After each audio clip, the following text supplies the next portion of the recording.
Today I wanted to talk to you a little bit about what's commonly known as a risk fee. Now there's a bit of misconception out there in the marketplace in terms of what actually is a risk fee.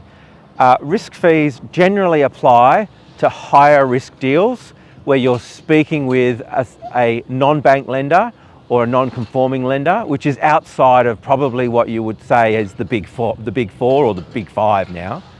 The risk fee generally is based on the type of application you're making in terms of the submission, whether it's under full documentation or whether it's under low documentation or alternative documentation. And there's a whole lot of other things in there that I won't talk about today.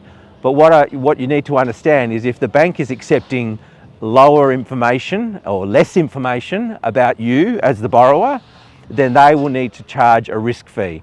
Now that can vary quite dramatically, anywhere from 1% to 3% across the lenders, and obviously relates specifically more so than how much cash you've got in or how much skin in the game you've got for the application.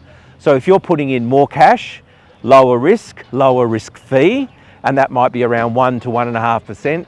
And then if you're putting in less cash, then it's definitely going to be a higher risk fee. The risk fee will still be added to the loan, so you don't need to come up with the cash per se for the risk fee. That will be added to the loan.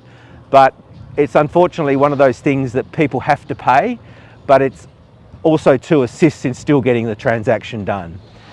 When we're talking about fees and rates, it's important too to understand that when you're buying a property, if you're buying an owner-occupied property with a high deposit, then your rate's going to be the cheapest.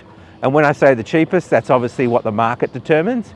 But then if you buy an investment property, you're going to be paying 20, 30 or 40 basis points higher for that particular product. So as much as you might see advertised, oh, we got this super cheap rate, that doesn't necessarily apply to the purpose of the loan. So the purpose of the loan reflects the rate, and that will change, as the risks to the banks change. It's Matt here, 0459 836 916, or you can get me at prowestfs.com.au.